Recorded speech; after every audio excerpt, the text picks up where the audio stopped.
Hello dear student, previous lecture I have told you about the Kirchhoff's voltage law.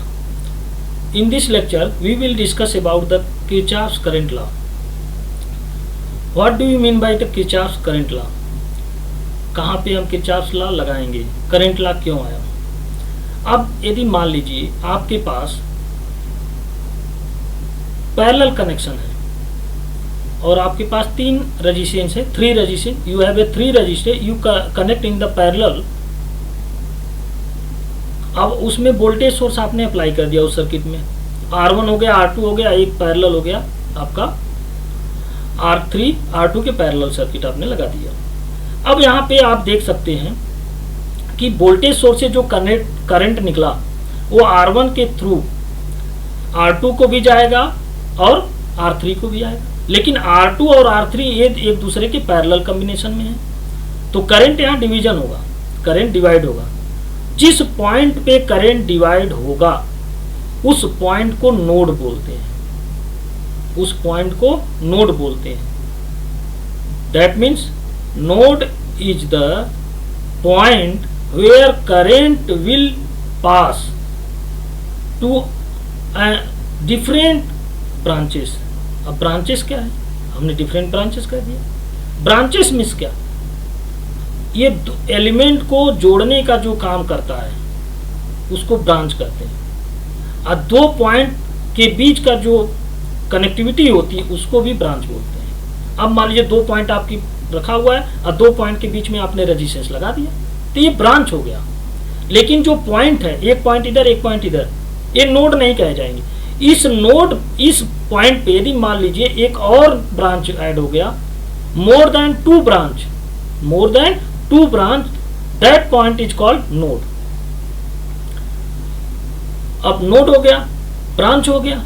अब आ जाइए loop. यदि आपने parallel combination किया है, आपने पहले सर्किट में 2 लूप होंगे, पैरेलल कॉम्बिनेशन में 2 लूप, एक तो R1 होगा, R1 सीरीज में होगा वोल्टेज सोर्स के, R2 और R3 एक दूसरे के पैरेलल होंगे, R2 और R3 एक दूसरे के पैरेलल, तो इसमें 2 लूप बन गए। यदि 2 लूप बने तो लूप क्या है? That means close path, that means close path. Loop contain the close path is called loop. अब लूप यदि बन रहा है, क्लोज पाथ बन रहा है, तो उसमें करंट फ्लो होना चाहिए, तभी उसको लूप कहेंगे। लेकिन हम नॉर्मली जो है जब कभी ओपन सर्किट भी कर देते हैं तो वोल्टेज लगा देते हैं और उसको लूप बना लेते हैं।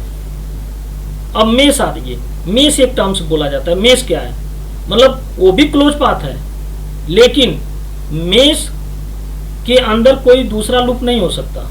मेश वही कहा जाएगा जिसके अंदर दूसरा लूप ना हो, ओनली 1 लूप।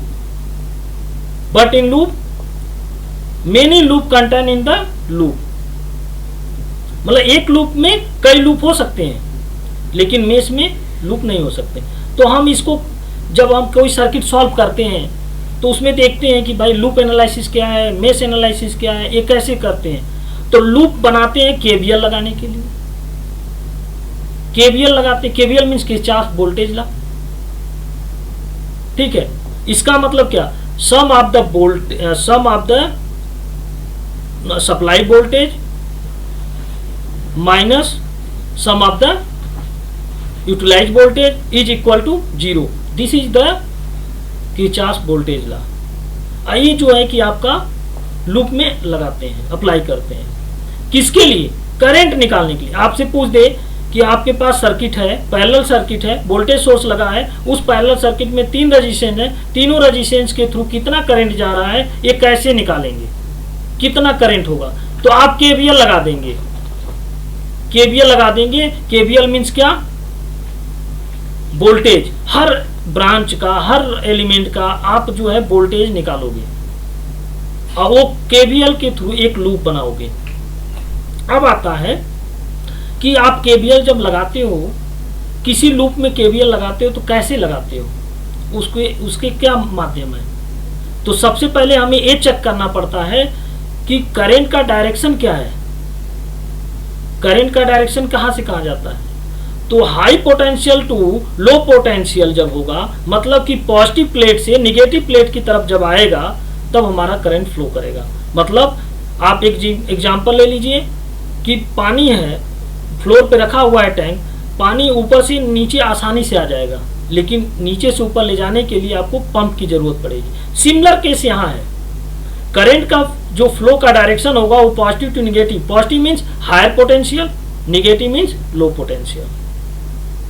तो आपका करंट फ्लो हो जाएगा और उसके बाद आप पॉजिटिव से नेगेटिव की तरफ फ्लो करा के आप हर ब्रांच का वोल्टेज निकाल लेंगे और इक्वल टू 0 कर देंगे।